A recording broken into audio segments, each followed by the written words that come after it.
बिस्मिल्लाहिर्रहमानिर्रहीम। अस्सलाम वालेकुम एवरीवन। उम्मीद है आप लोग सब खैर खैरियत से होंगे और अपना और अपने फैमिली मेम्बर्स का बहुत ख्याल रख रहे होंगे। मैंने आप लोगों से टाइम एंड अगेन रिक्वेस्ट की थी कि अगर आप लोगों को कोई कन्फ्यूजन है, कोई आप लोगों ने डिस्कशन करनी है, तो we can have some online session for question answering और anything you want to discuss.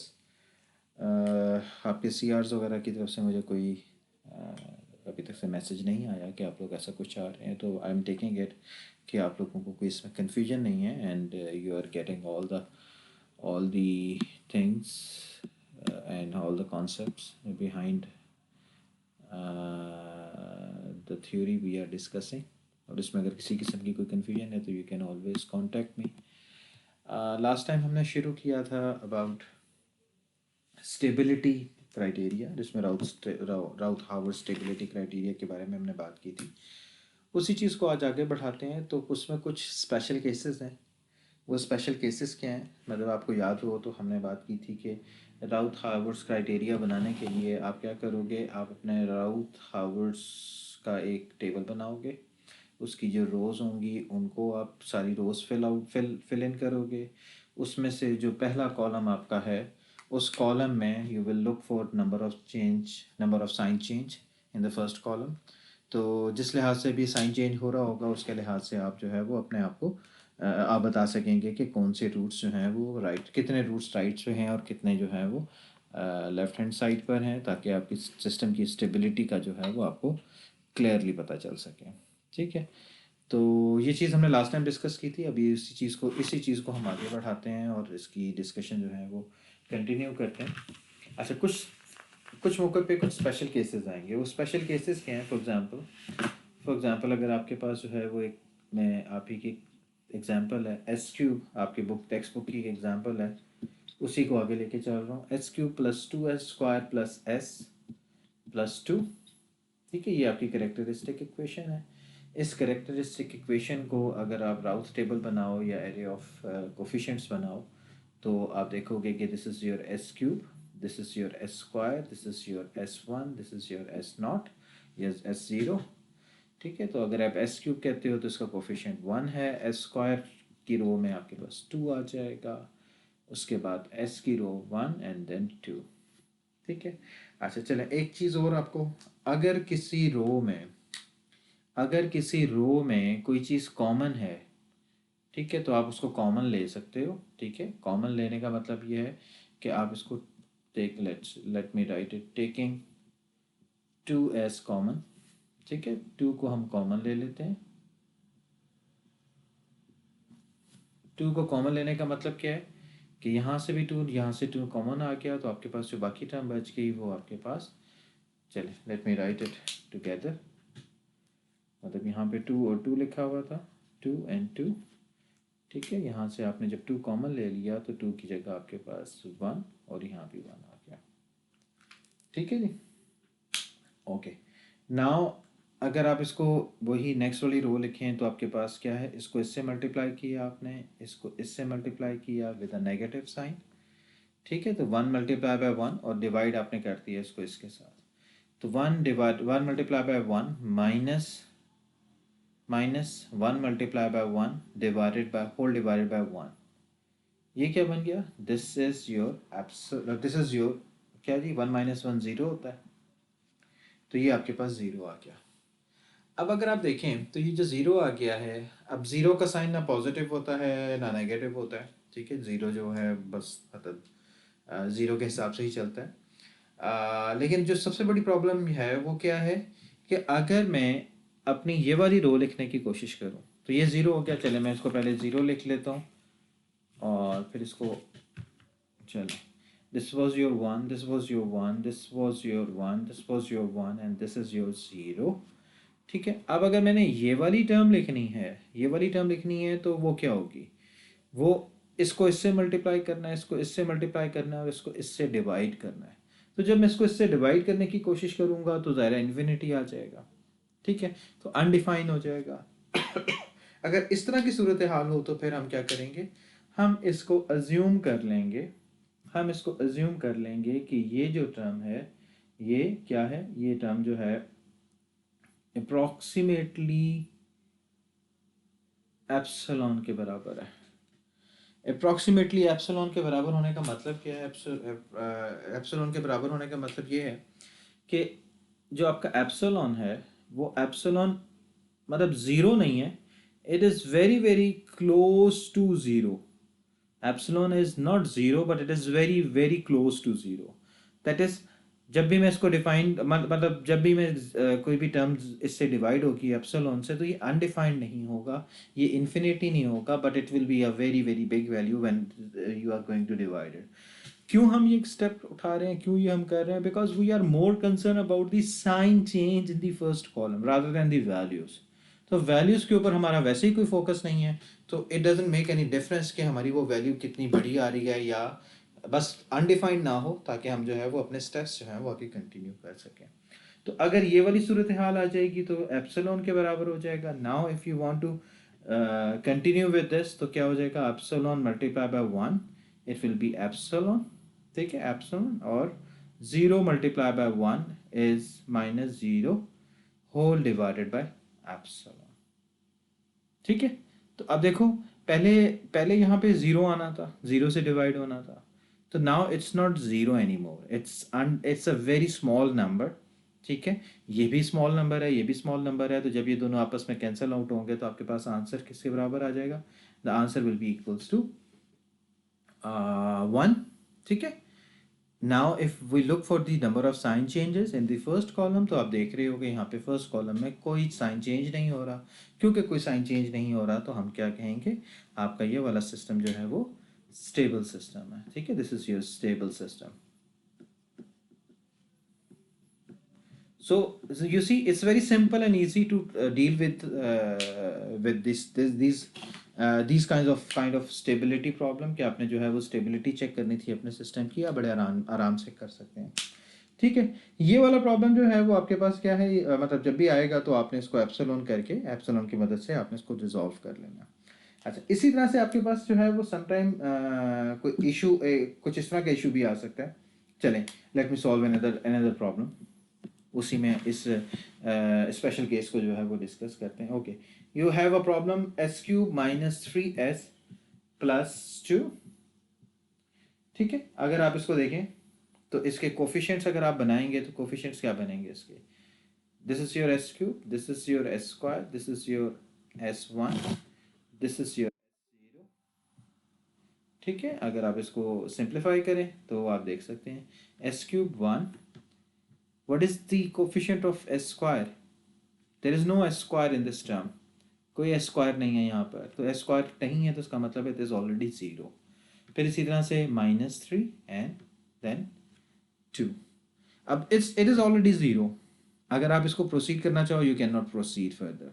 ठीक है, तो क्योंकि आप इसको प्रोसीड नहीं कर सकोगे तो आपको क्या करना पड़ेगा? आपको इस ज़ीरो को क्या करना पड़ेगा? इस ज़ीरो की जगह इसको एप्सिलॉन के इक्वल ले लेना पड़ेगा। ठीक है, अब आप इसको सिंप्लीफाई कर लेते हैं।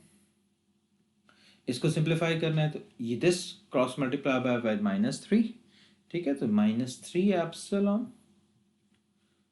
Minus times two into one minus two whole divided by this epsilon. ठीक है, तो ये आपके पास नई एंट्री आ गई, नेक्स्ट एंट्री आ गई। ठीक है, इसको बेशक आप थोड़ा सा दूर करके लिख लें ताकि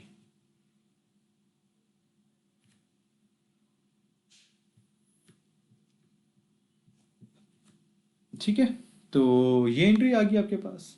यहाँ पे कोई टर्म नहीं है तो ज़ाहिर है by default it is already zero. तो now you need to multiply this by, अब इसको सॉल्व करना है तो this multiply by two minus this epsilon multiply by zero whole divided by this term, तो दैट इज टू से two multiply by minus three epsilon minus two. ठीक है, this इन दोनों को क्रॉस मल्टीप्लाई किया, माइनस ज़ीरो टाइम्स एप्सिलॉन, तो बाकी ज़ीरो ही हो जाएगा, whole divided by this term. ठीक है, तो ये आ जाएगा minus three epsilon minus two divided by epsilon. ये ज़ीरो एप्सिलॉन है तो ज़ाहिर है दिस विल गेट मतलब मैं इसको रिमूव कर सकता हूँ। ये वाली टर्म और ये वाली टर्म आपस में सेम है तो ये कैंसिल आउट हो जाएगी, तो यू आर लेफ्ट विथ 2। ठीक है। अब इसमें से number change of sign check करते हैं जी। What is the change of sign between that. अगर मैं यहाँ से माइनस कॉमन ले लूँ, माइनस कॉमन है इस पूरी टर्म में, तो ये और ये आपके पास बाहर करके ये प्लस है, तो होल टर्म के साथ मैंने माइनस साइन लिख दिया।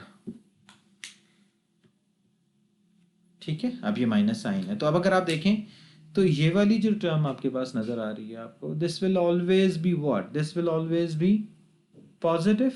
एप्सिलॉन बहुत मतलब ज़ीरो के करीब वैल्यू है। प्लस टू मतलब 3 multiply by this term plus two will give you some value like plus two, close to plus two, divided by this, तो it will be very big value. But जो circle हुई हुई term है वो कभी भी negative नहीं हो सकती। जब ये नेगेटिव नहीं हो सकती तो इसका मतलब है अंदर से माइनस जो है वो इसके अंदर मिलके इसको मल्टीप्लाई होकर पॉजिटिव नहीं कर सकता। तो there is two, how many sign changes are there, there are two sign changes. ठीक है, एप्सिलॉन पहले -1 हुआ, फिर माइनस से फिर 2 हुआ, तो क्या हुआ आपके पास माइनस होना और फिर दोबारा से प्लस होना, तो there are two sign changes. तो आपका जो सिस्टम है वो क्या है, अनस्टेबल हो गया। ठीक है, दिस सिस्टम इज अनस्टेबल। ठीक हो गया जी। तो the system will be unstable for this specific case. अच्छा, उसके बाद आगे चलते हैं। अच्छा, एक और स्पेशल केस आएगा, वो स्पेशल केस क्या है उसके बारे में बात करते हैं।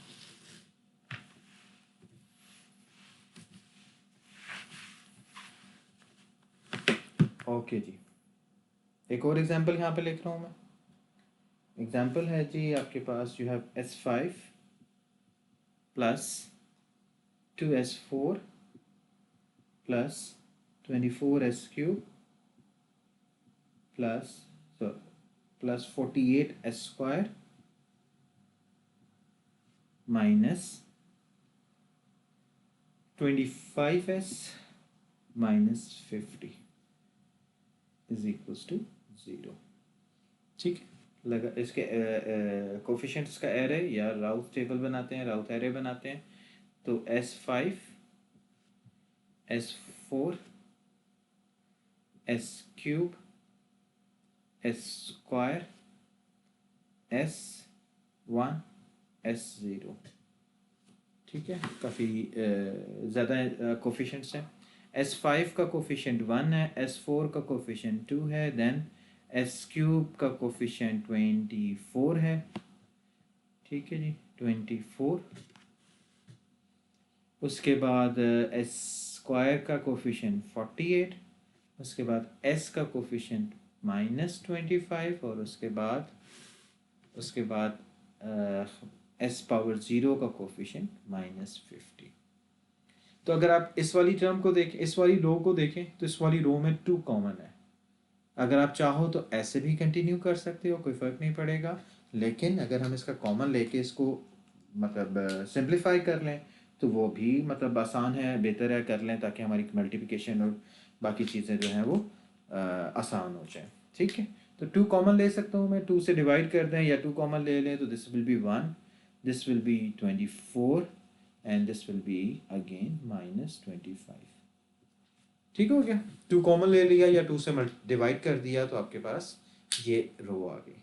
Now let's solve this. This multiply by this multiply by this 24, 24 minus 24, 24 minus 24 whole divided by 1 which will be equals to 0। अगली रो लिखना चाहता हूँ मैं, क्योंकि अब पहले वाले में तो पहले जो एग्जांपल की उसमें अगली कॉलम लिखने की ज़रूरत नहीं थी, इसमें तो अगला कॉलम लिखने की ज़रूरत है। क्यों लिखने की ज़रूरत है मैं भी बताता हूँ थोड़ी देर में, लेकिन लिखते हैं हम इसको। ठीक है, -25 plus 25 -25 plus 25 whole divided by 1। ठीक है, आपको पता है मतलब मुझे, अब चले मैं एरोस डाल देता हूँ ताकि आप लोगों को कंफ्यूजन ना हो। This multiply by 24, this multiply by 1 with negative sign.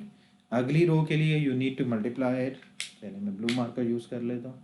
This multiply by this, ठीक है, this multiply by 1 with negative sign, ठीक है, and whole divided by this term, ठीक है।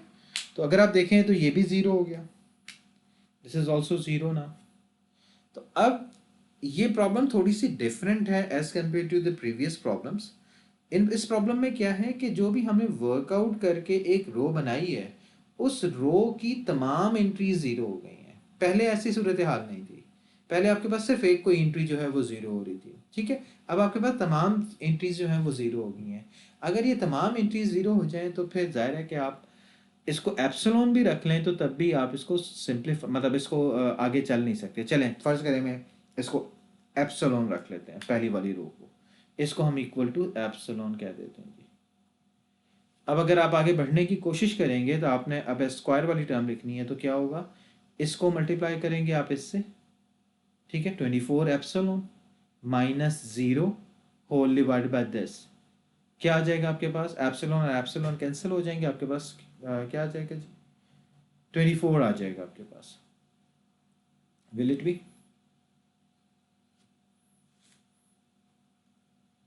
S square S one S,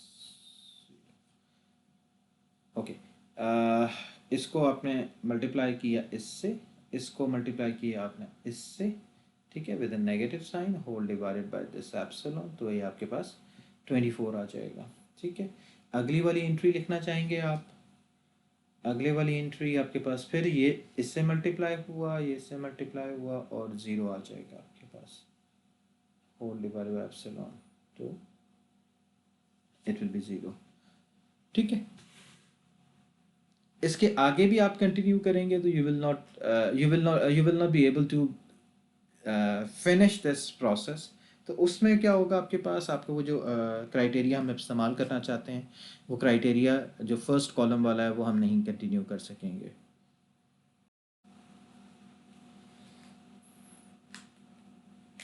मेरे कहने का मतलब ये है कि अब यहाँ पे 24 मल्टीप्लाई बाय ज़ीरो होगा, मतलब अगली अगर मैं एंट्री लिखना चाहता हूँ तो 24 multiply by zero is zero minus zero multiply by zero whole divided by 24, तो this term will again be zero. तो अब मुझे बार बार वही वाला काम करना पड़ेगा एप्सिलॉन वाला, और वो जाहिर है कि मुझे अपनी जो सही ट्रू पिक्चर है वो रिफ्लेक्ट नहीं कर सकेगा। तो इसी वजह से जब आपके पास इस तरह का सिनेरियो बन जाए, जब आपके पास जो है वो ये वाली चीज़ आ जाए कि आपको तमाम एंट्रीज जो हैं वो ज़ीरो हों, मतलब एक पूरी रो आपकी जो आपने वर्कआउट करके निकाली है वो सारी रो ज़ीरो हो जाए, तो फिर हमें एक और स्टेप आगे बढ़ना पड़ेगा, यानी कि हम इससे आगे नहीं बढ़ सकेंगे। तो इसके लिए हम क्या करेंगे, हम लिखेंगे एक ऑक्सिलरी इक्वेशन, ऑक्सिलरी पोलिनोमियल, या sorry auxiliary polynomial, yes not equation. Auxiliary polynomial क्या है जी,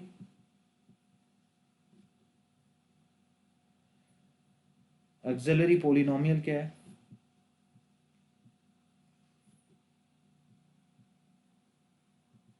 ऑक्सिलरी पोलिनोमियल क्या है, ऑक्सिलरी पोलिनोमियल वो पोलिनोमियल है जो आपकी रो ज़ीरो आ गई है, जो आपने वर्कआउट करके निकाली एक रो, जो रो ज़ीरो आ गई है उसके ऊपर जो पोलिनोमियल मौजूद है, that polynomial is known as the auxiliary polynomial, ठीक है। लेट मी ये जो आपके पास स्टार इस वक्त मैं लगा रहा हूँ, ठीक है, आई होप कि आपको नज़र आ रहा है, यानी कि ये वाली जो आपके पास S4 वाली जो पोलिनोमियल आ रही है इस वक्त, क्योंकि इसके अगली वाली में तमाम रो की तमाम एंट्रीज ज़ीरो हैं, तो इसके ऊपर जो पोलिनोमियल है that will be known as the auxiliary polynomial. अब वो पोलिनोमियल लिखी कैसे जाएगी, वो पोलिनोमियल लिखी कैसी जाएगी उसको देख लें कि वो पोलिनोमियल लिखेंगे हम कैसे। तो वो पोलिनोमियल लिखने का एक तरीका है, अगर आपको हाईलाइट करने के लिए यहाँ पे लिखूँ तो दिस इज़ योर S4, ठीक है। S4 वाली टर्म में एक तो लिखा हुआ है 1, एक लिखा हुआ है 24 और एक लिखा हुआ है -25, ठीक है। यही यही कॉलम लिखा हुआ है, मैंने आप लोगों की आसानी के लिए दोबारा लिख दिया है, ये S4 है, ठीक है, और उसको हमने दोबारा से लिख दिया। तो जो यानी कि जो ये पोलिनोमियल मैं बनाऊंगा, ये जो आपके पास पोलिनोमियल नज़र आ रही है, जो पोलिनोमियल मैं बनाने की कोशिश कर रहा हूँ, वो ऑक्सिलरी पोलिनोमियल कहलाएगी। कैसे निकाली जाती है ऑक्सिलरी पोलिनोमियल, तो अगर आप देखें इस टेबल को, इस टेबल में अगर आप देखें तो क्या हो रहा है, अगर मैं सिर्फ S5 वाली जो आपके पास रो बन रही है उसकी पोलिनोमियल लिखूं या उसकी इक्वेशन लिखूं तो वो क्या है? दिस इज व्हाट S5 का कोफिशिएंट 1, उसके जो नेक्स्ट कोफिशिएंट है, क्योंकि नीचे वाला कोफिशिएंट S4 होगा, इसके बाद वाला जो कोफिशिएंट होगा उसकी पावर S क्यूब होगी, 2 हो जाएगी पावर, क्योंकि मैंने यहाँ पे एक S4 वाली टर्म यहाँ पे लिखनी है। ये S5 था, ये S4 है, यहाँ पर आया मैं S3 हो जाएगा ये, फिर ये S स्क्वायर है, फिर ये खाली S है, और फिर ये S की पावर 0 है। तो अगर मैं सिर्फ S5 की वाली टर्म को कंसिडर करना चाहता हूँ, ये रो को देखता हूँ, तो ये क्या लिखा हुआ है? This is your S5 plus 24S³ minus 25S। ठीक है, तो आपकी 2 पावर्स डाउन हो जाती है सबसीक्वेंट जो भी आपके पास कॉलम आता है। S4 वाली अगर आप देखें रो को, तो this is your S4, then this is your S square, then this is your S0। ठीक है, तो अब मैं अगर यहाँ पे ऑक्सिलरी पोलिनोमियल लिखना चाहता हूँ जो कि S4 के कॉरिस्पॉन्डिंग है, तो ये क्या होगी आपके पास? This will be simply S4 plus 24S square minus 25S0, that is constant term. तो ये आपकी ऑक्सिलरी पोलिनोमियल होगी। ठीक है, ऑक्सिलरी पोलिनोमियल। तो जब आप ऑक्सिलरी पोलिनोमियल बना लो, तो अब बेसिकली जो प्रॉब्लम थी वो क्या थी? वो प्रॉब्लम ये है कि ये वाली टर्म 0 हो रही है, यानी कि अब S³ वाली टर्म मैं ऐसे नहीं निकाल सकता, S³ वाली टर्म को मैं ऐसे नहीं निकाल सकता। इसके लिए मुझे कोई और तरीका इस्तेमाल करने की ज़रूरत है, और वो तरीका क्या है? वो तरीका ये है कि जो भी आपकी ऑक्सिलरी पोलिनोमियल आई है, उस ऑक्सिलरी पोलिनोमियल को आप एक दफ़ा उसका S के हिसाब से, S के रिस्पेक्ट से डेरिवेटिव ले लें, यानी कि d/ds निकाल लें। d/ds as a derivative, not like कि जी एस डोमेन में डेरिवेटिव जिससे निकाला जाता है उसकी बात नहीं कर रहा हूँ मैं। ये है रेगुलर डेरिवेटिव जो कि आप टाइम डोमेन के हिसाब से निकालते हैं, या dy/dx निकालते हैं। तो this is what d/ds of this term. तो अगर मैं इसका डेरिवेटिव निकालूं तो it will B 4S³ plus 48S, और this is a constant that is 0। ठीक है, ये आपके पास 0 हो जाएगा। तो अब हमारे पास जो कोफिशिएंट आए हैं, अब देखें तो जो कोफिशिएंट्स बन रहे हैं उनको ज़रा उनके ऊपर ज़रा ध्यान दें।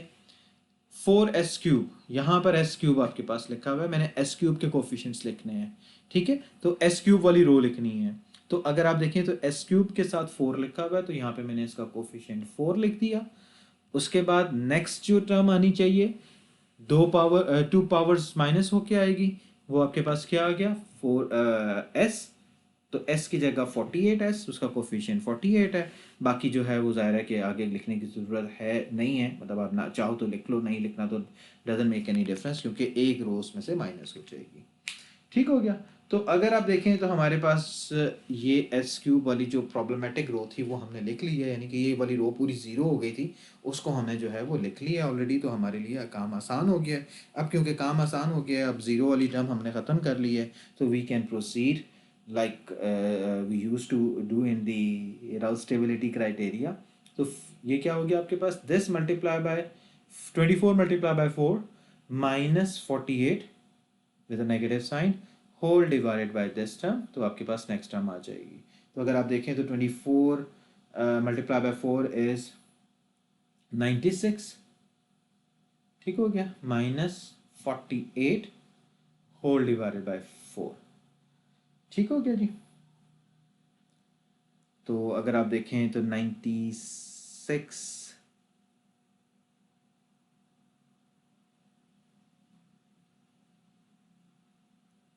तो आपके पास आ जाएगा 48। 48 divided by 4, 48 divided by 4 is 12।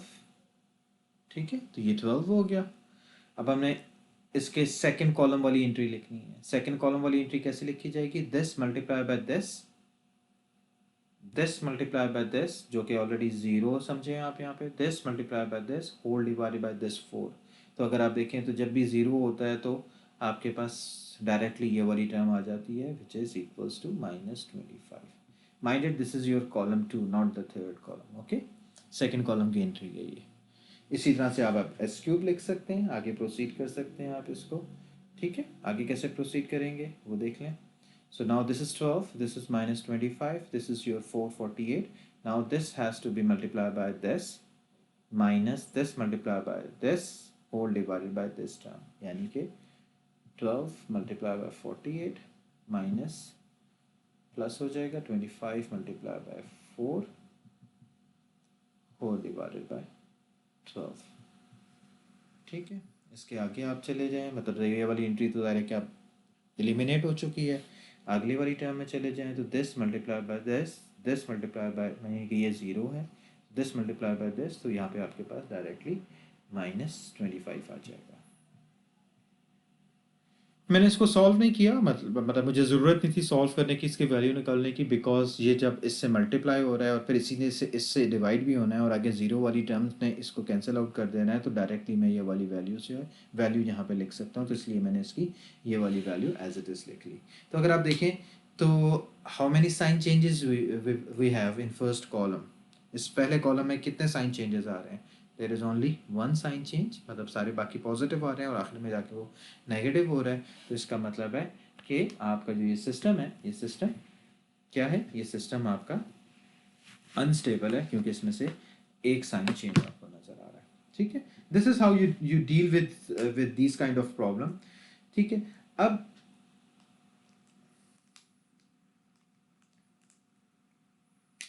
Okay, so this is how you can find your stability, और स्टेबिलिटी के हिसाब से आप अपने सिस्टम को कैसे चेक कर सकते हैं without even solving, without even finding the roots. अगर आप देखें तो S5 की अगर आपके पास एक पोलिनोमियल है या एक इक्वेशन या कैरेक्टरिस्टिक इक्वेशन लिखी हुई है, तो उसके रूट्स निकाल के फिर चेक करना कि कितने रूट्स इसके राइट हैंड साइड पे हैं, कितने लेफ्ट हैंड साइड पे हैं, तो ज़्यादा इतना आसान नहीं होता ये निकालना। तो उस चीज़ से बचने के लिए हमारे पास जो है वो राउथ हावर्ड्स का क्राइटेरिया मौजूद है, जिसको हम यूज़ करके अपने सिस्टम के रूट्स मालूम कर सकते हैं कि वो राइट हैंड साइड पर हैं या सारे लेफ्ट हैंड साइड पर हैं। तो अगर एक भी साइन चेंज हो रहा होगा तो जाहिर है कि आपका सिस्टम जो है वो क्या हो जाएगा, आपका सिस्टम अनस्टेबल हो जाएगा। तो आपको पहले ही पता चल जाएगा कि आपका सिस्टम स्टेबल है भी या नहीं।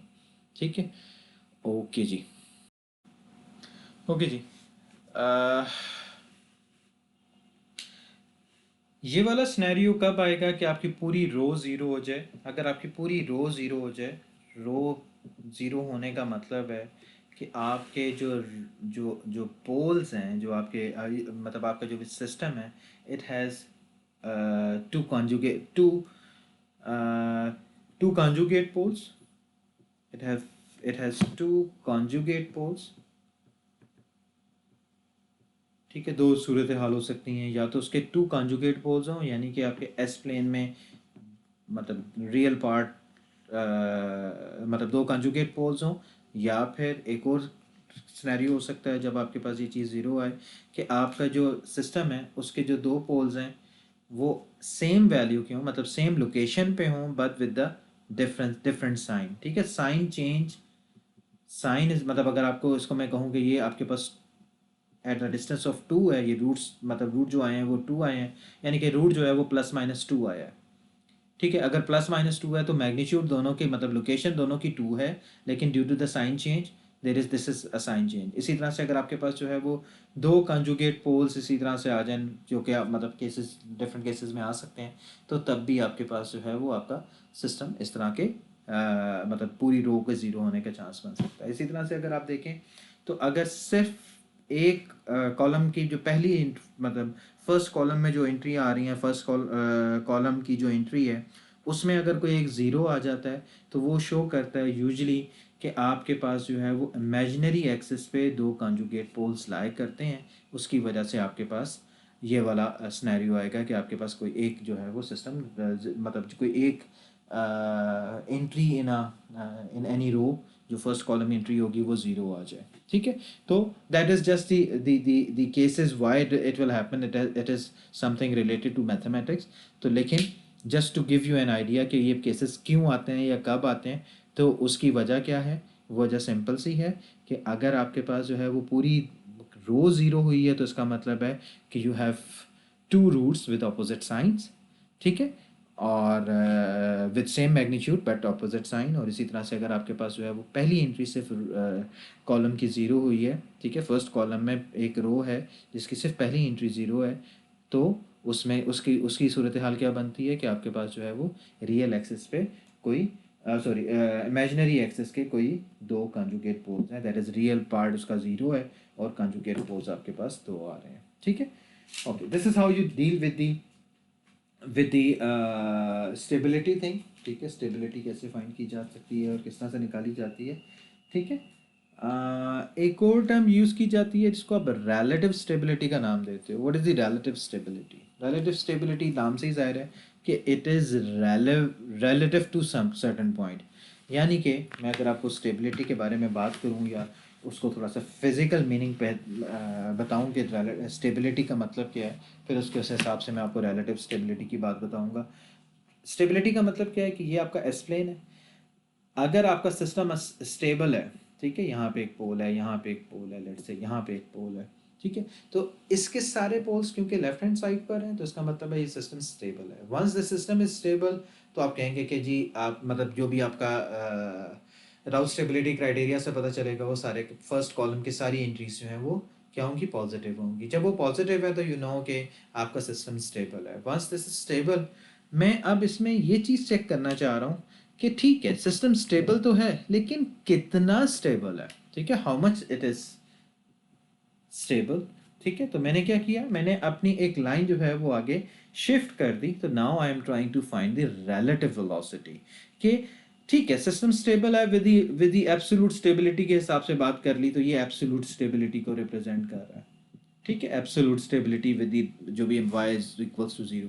लेकिन यहाँ पर क्या है, मैंने अब एक और लाइन ड्रॉ कर ली है। मैं ये चेक करना चाहता हूँ इससे कि इस लाइन के हिसाब से रिलेटिव टू दिस लाइन मेरा जो सिस्टम है वो कितना वो स्टेबल है या नहीं है, या कितना स्टेबल है, ठीक है। तो जब भी अगर आपको इस तरह की सूरत हाल हो तो आप क्या करोगे, आप निकालोगे कि ये जो लाइन आपकी चेंज हो रही है आप उसको क्या कहोगे कि एस की जगह आपने कोई और सिग्मा मतलब कोई भी कांस्टेंट लाइन या जो भी आपके पास रियल वैल्यू है उसके हिसाब से आप निकालना चाहते हो। तो बेसिकली क्या करोगे, if you need to find the relative stability of a certain system, for example अगर आपके पास S4 है plus 3S³ plus 3S² plus 2S plus K, ठीक है, इक्वल्स टू जीरो। अगर ये आपके पास एक सिस्टम है, इस सिस्टम की आपने रिलेटिव स्टेबिलिटी चेक करनी है विद रिस्पेक्ट टू सर्टेन लेट से कोई भी आपके पास सिग्मा या कोई भी आपके पास वैल्यू है, ठीक है, उसके हिसाब से अगर आपने रिलेटिव स्टेबिलिटी के हिसाब से इसको लेके चलना है तो आप क्या करोगे, जहाँ पे भी एस आ रहा है उस एस की जगह आप उसकी जगह सिग्मा की जो भी वैल्यू हो वो आप पुट कर दोगे, ठीक है। तो रिलेटिव्स अब क्या होगा कि आपकी ये इक्वेशन ऑल टुगेदर चेंज हो जाएगी। ये जो ऑल टुगेदर चेंज होगी एक नई पोलिनोमियल आ जाएगी, लेट से के की जगह मैं यहाँ पे फिलहाल कोई कांस्टेंट लिख देता हूँ 10। तो यहाँ पर आपके पास क्या है, अब आप और सिग्मा लेट से मैं कह देता हूँ 2, ठीक है। तो अब आप इसके हिसाब से नई पोलिनोमियल निकालोगे, नई पोलिनोमियल निकाल के आप उसकी रिलेटिव स्टेबिलिटी की बात करोगे। लेट्स से मैं ये कह रहा हूँ कि अब आपके पास सिग्मा ये 2 के हिसाब से है, तो मैं क्या चाह रहा हूँ, मैं चाह रहा हूँ कि आप ये निकाल सको कि 2 के हिसाब से मतलब रिलेटिव टू दिस पोजीशन आपका सिस्टम कितना स्टेबल है, how much stable it is relative to this new line, ये नई लाइन की बात जो मैं कर रहा हूँ उसके हिसाब से। तो उसका तरीका क्या होगा, इसको आप इसके अंदर पुट करोगे, ठीक है, एस की जगह ये वाली वैल्यू डालोगे, सिंप्लीफाई करोगे, वही राउट स्टेबिलिटी क्राइटेरिया लगाओगे, जो भी आपके पास वैल्यू आएंगी, अगर अगर कोई नेगेटिव मतलब कोई नंबर ऑफ साइन चेंजेस आएंगे पहली रो में तो उसका मतलब क्या होगा कि आपका जो भी सिस्टम है वो इस रिलेटिव लाइन से मतलब उसके कितने रूट्स राइट हैंड साइड पे हैं या कितने रूट्स लेफ्ट हैंड साइड पे हैं। तो गिव इट अ ट्राई, अगर कोई कन्फ्यूजन होती है तो पोस्ट मी द क्वेश्चन, ठीक है, then I will discuss that question with you, ठीक है। ओके जी।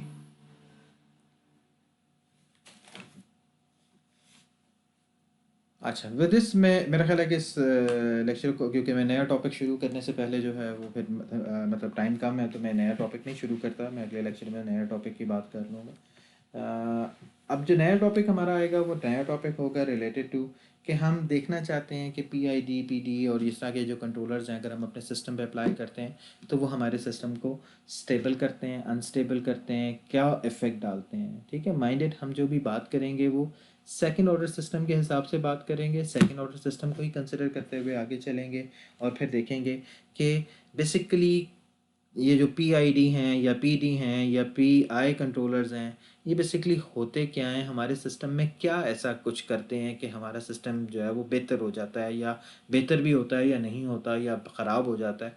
तो उसके ऊपर बात करेंगे इंशाल्लाह अपने नेक्स्ट लेक्चर में। Thank you very much. अगर आपको कोई क्वेश्चन हो तो we can have online session as well as we you can post the question directly to me by using my WhatsApp number or anything or email or anything you have. Thank you very much.